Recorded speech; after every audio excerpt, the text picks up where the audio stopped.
Y no lo olvides, si este video te gusta, dale like, suscríbete y activa la campana.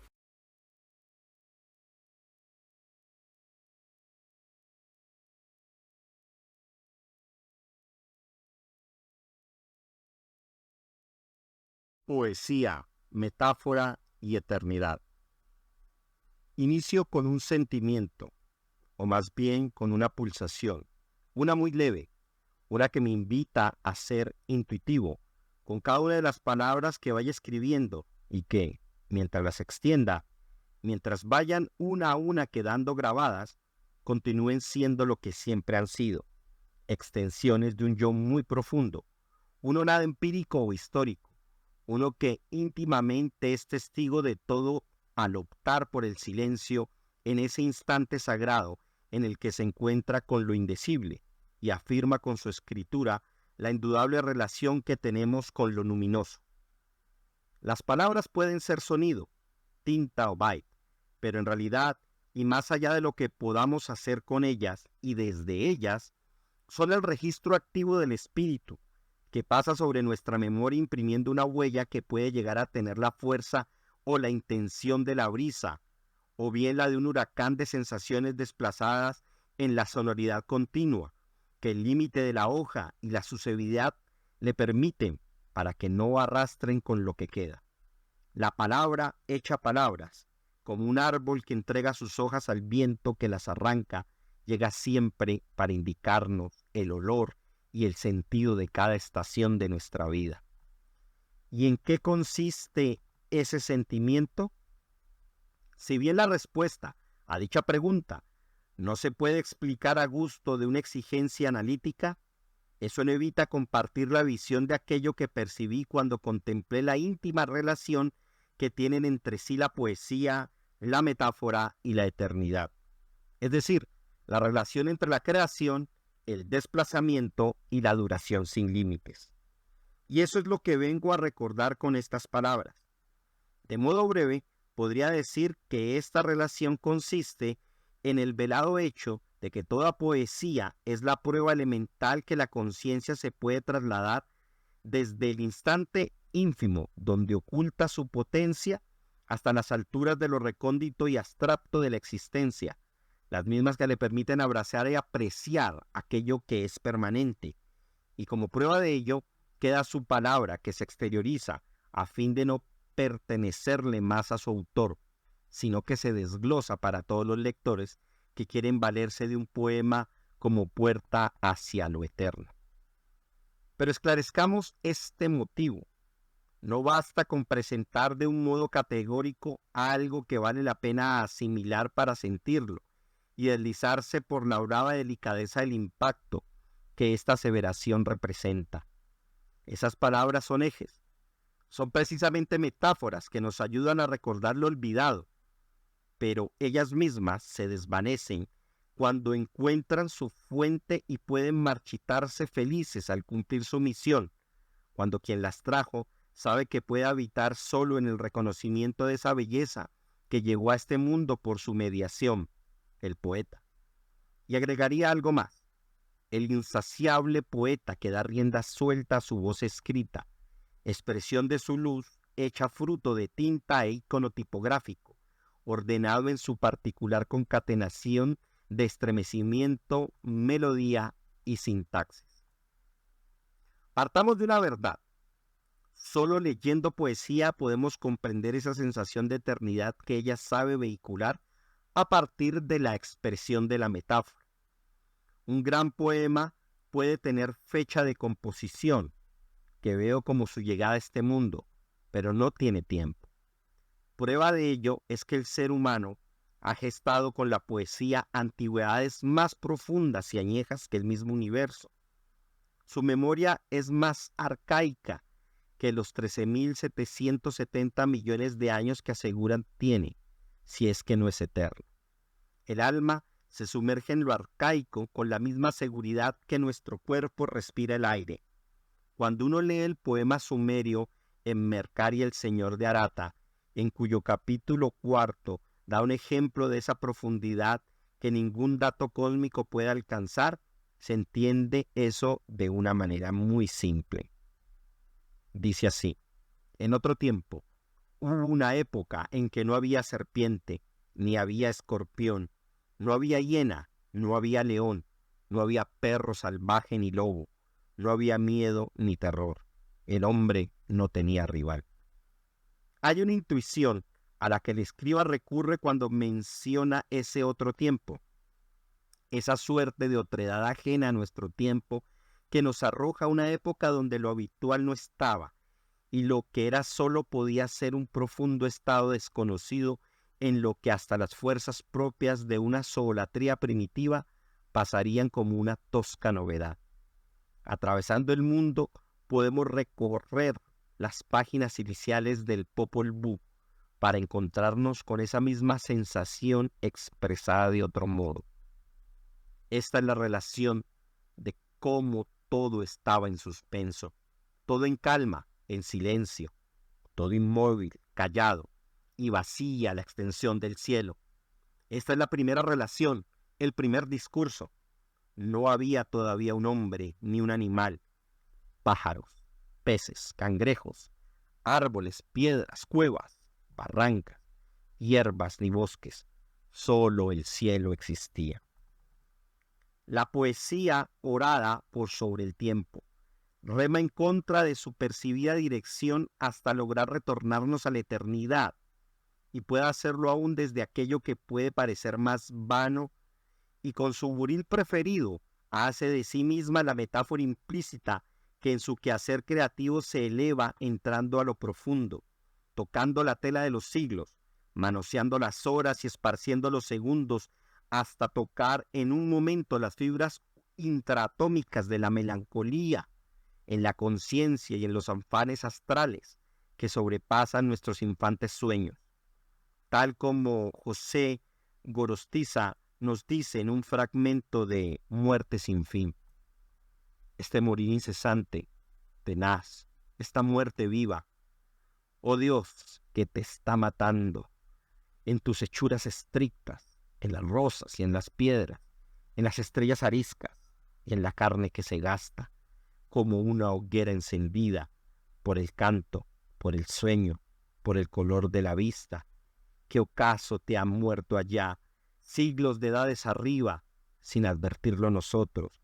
Migajas, borra, cenizas de ti, que sigues presente como una estrella mentida por su sola luz, por una luz sin estrella, vacía, que llega al mundo escondiendo su catástrofe infinita.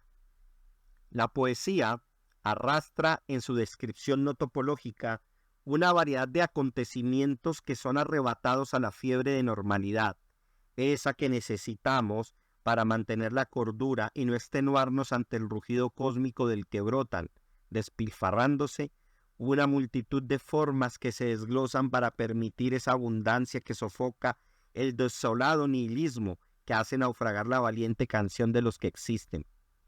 La poesía es la expresión de nuestra profunda melancolía por la eternidad en las cosas y en los sucesos que nos toca contemplar al estar atrapados en el abrazo de la cotidianidad. En el arte se actualiza aquello que siempre ha estado a través del valor de una estética irreprochable. Sin duda, la realidad abruma, no tanto por la extensa, sino porque siempre estamos ante ella, condicionados por la desventaja de la superficialidad de los fenómenos siempre constituidos en su demencial empiria. La realidad aterra porque sabemos que hay una profundidad antigua de la que no podemos dar cuenta. Howard Philip Lovecraft entendió esto a la perfección cuando escribió, entre el 21 de diciembre de 1929 y el 4 de enero de 1930, su poema Continuidad.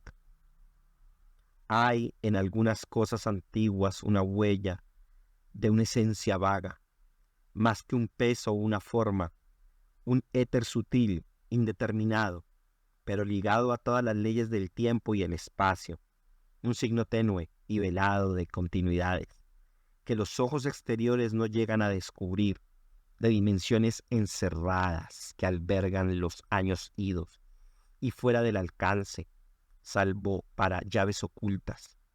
Me conmueve sobre todo cuando los rayos oblicuos del sol poniente iluminan viejas granjas en la ladera de una colina y pintan de vida las formas que permanecen inmóviles desde hace siglos, menos quiméricas que todo esto que conocemos.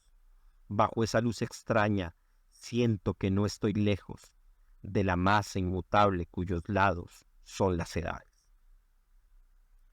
Pero, ¿por qué puede hacer esto la poesía? ¿Por qué al hacerlo cambia lo que antes era tan rígido, tan poco flexible de espíritu? ¿Cómo llega a lograr ese efecto a través de la expansión sonora o escrita de la palabra? La poesía puede hacer eso porque es el relato creativo que se renueva en cada particularidad que percibe en los rasgos del cosmos y que se puede encontrar tanto en autores, oyentes y lectores. Pero vayamos por partes definiendo los términos protagonistas de este título. La palabra poesía es en su origen creación. El vocablo griego poiesis nos recuerda que no se hace o se crea un poema. Ella es la creación en sí misma. Y esta no es solo de índole literario. Se escribe el poema como registro de que se creó. Y cuando ella crea no hay novedad alguna. Su creación consiste en atestiguar lo real de un modo no visto. O para ser más precisos, visto pero a la luz de lo eterno que atraviesa al poeta, cuando éste a su vez atraviesa la eternidad con su metáfora. El poeta es una metáfora encarnada que revela la mismidad atesorada en lo real, extrayéndola de los cánones de la costumbre y renovándola bajo los dictados de lo eterno. No hay poeta que no conozca o esté cerca de la dignidad de cada cosa. Así ellas se encuentren invadidas por la fealdad de los imaginarios actuales. Así estén inundadas de la viciada algarabía de alguna moda que empobrece el lenguaje de nuestras sociedades. El poeta es una hipóstasis de la poesía que repite desde el eco de su momento la fuerza de la creación. Cada poesía, por más particular que sea, es una cosmogonía tejida con figuras literarias que permiten el rumor de lo profundo. Y ve en lo profundo porque se sumerge en las raíces de luz que soporta los fenómenos que se aprecian con clara percepción cuando el corazón está en silencio y puede percibir con sinestésico ánimo lo que es un arcano para muchos. El poeta saca del oculto aquello que es divino de las cosas para retornar esa imagen, transformada por el poder de la metáfora, a la cotidianidad, que ya se había ignorado en el mare magnum de lo normal, y lo hace porque la metáfora se lo permite. La metáfora no es solamente ese recurso literario que se define vagamente como aquella figura retórica por medio de la cual una realidad o concepto se expresa por medio de una realidad o concepto diferentes, y con los que guarda cierta relación de semejanza, sino que es, sobre todo, la intención y voluntad de traslado del poeta a ese estado del ser y del devenir al que quiere llegar para captar al mundo de otro modo. Por eso no todos son poetas, porque no todos tienen la voluntad de estar en ese ahí, en esa suerte de espacio en el que bailan los arquetipos una danza que abarca todos los ánimos y sensaciones. El etimo de metáfora no nos permite equivocarnos. Si vamos al griego, metáfora es el traslado, el desplazamiento. Podemos limitarnos a verla solo desde el aspecto literario, algo válido pero trillado. En verdad deberíamos pensar más bien que toda apreciación retórica es el resultado último de un desplazamiento real de la conciencia y que la finalidad estética del desplazamiento de significado entre dos términos es en realidad la expresión ulterior y consecuente a la que llega un alma que se trasladó al mundo donde una cosa ya es otra y por eso puede expresarlo. Tu corazón, ya a terciopelo ajado, de Miguel Hernández, puede ser eso, porque en el terciopelo ajado anida un corazón, el centro de una conciencia que nos dicta en sus latidos el tamaño de su silencio y su profundidad. La metáfora muerta, cotidiana, de estoy loco por ella, ya sabemos que es real porque el cerebro, tanto en el loco como en el enamorado, es afectado en las mismas áreas. La metáfora reúne lo que ya está unido. La metáfora traslada lo que ya tiene un vínculo. Lo asociado se puede interpretar como un solo concepto porque lo son, pero lo evidente nos lo oculta. Se interpone en el sendero que la metáfora ha vuelto a recorrer para recordarnos que existe. Por eso la poesía es conocimiento del universo y no solo un bello juego de palabras, pero eso sí, un conocimiento especial, uno que se nutre de la libertad entendida como la valiente soledad del alma que percibe la inmensidad de la existencia en cada instante. El implacable Juan Ramón Jiménez escribió en Hora Inmensa algo que corrobora lo planteado. Solo turban la paz una campana, un pájaro. Parece que los dos hablan con el ocaso. Es de oro el silencio, la tarde es de cristales. Mece los frescos árboles una pureza errante y, más allá de todo, se sueña un río límpido que, atropellando perlas, huye hacia lo infinito. Y en esa continua huida hacia lo infinito nos topamos, inevitablemente, con la mencionada eternidad, palabras cuyas múltiples definiciones dan cuenta de su complejidad y de la incapacidad de percibirla a pesar de estar rodeados de la intuición que nos permite pensarla como evidente, así no podamos experimentarla o vivirla a plenitud. Quien que se haya dedicado a refinar su pensamiento no se ha encontrado divagando sobre ella alguna vez. Tal vez nuestro inconcebible temor y a veces repugnancia ontológica a nuestra finitud nos arroja a tener que pensarla imaginándola, intentando alcanzar algo para luego dejarla escapar porque ese es su destino, una libertad inalienable que solo le habla a quien es capaz de soportar su diálogo.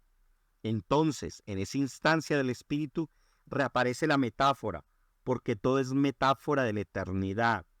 No considero que la eternidad sea un mero artificio como pretendía Borges en su espléndida historia de la eternidad. Tiendo a pensar más bien que hemos vuelto a la eternidad un artificio para vislumbrar mejor su pasmosa extensión, o incluso la hemos rodeado de ficciones para contar y perpetuarnos en ella manteniendo la vida como una Sherezade cósmica, mientras vamos narrando todo lo posible que continúa atado a un hilo de valores pragmáticos que operan como deducciones meditativas que permiten la endósmosis del espíritu para clarificar lo opaco en lo trivial.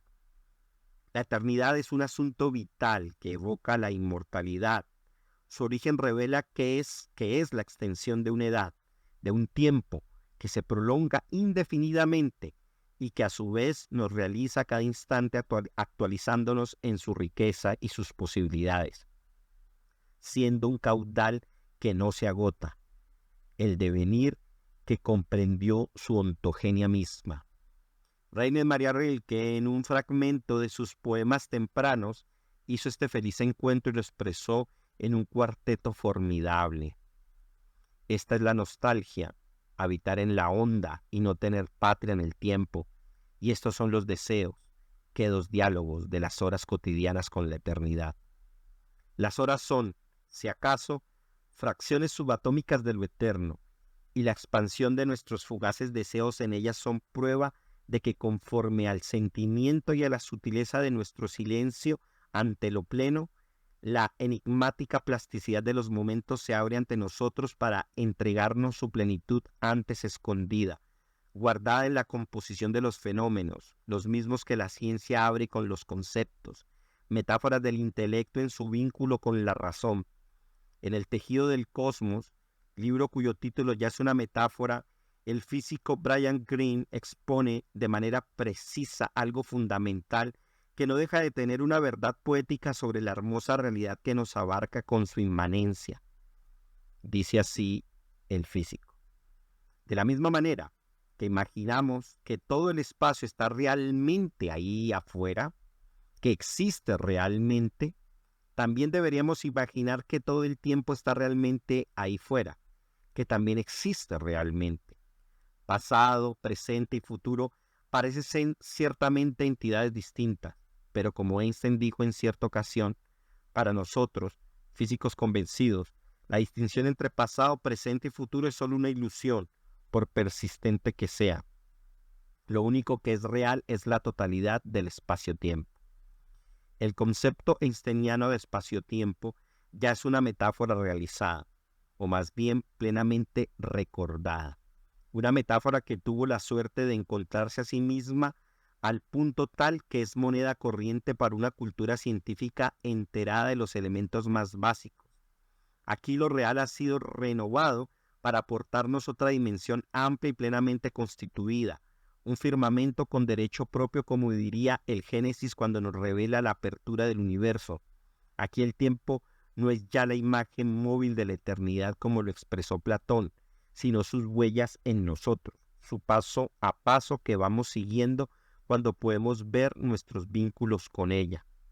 En contraste, y desde el otro lado de las épocas, si es que es posible estarlo, Claudio Claudiano, quien fuera un poeta de la corte del emperador romano de Occidente Flavionario Augusto, escribió en su segundo libro de las alabanzas de Estilicón una descripción del antro de la eternidad, aportando otra imagen, una más vital e hipostática, pero no por ello menos auténtica que las abstracciones físicas.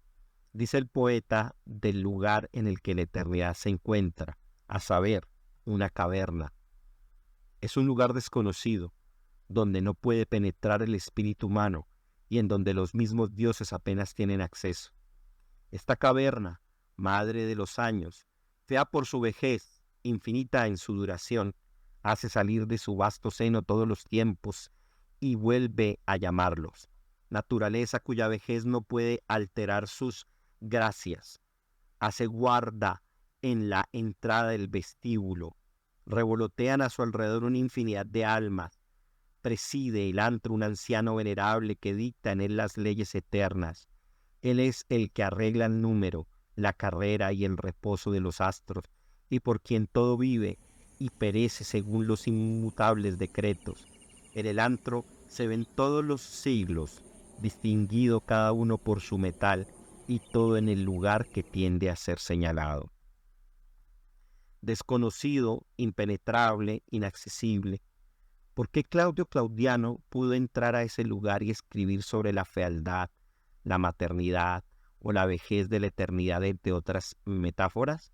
Porque era poeta y surcaba con la metáfora esa topología llena de enigmas y saboteaba de todas las formas que la pueblan sin invadirla. Al ser poeta era una creación que se acepta, que se reconoce en el todo que lo engendró, y esto implicaba que era un atrevido, un atravesado que abría caminos antiguos, y que por un instante al menos logró esquivar con su visión la cruel mordida del Cronos que nos quiere consumir a todos.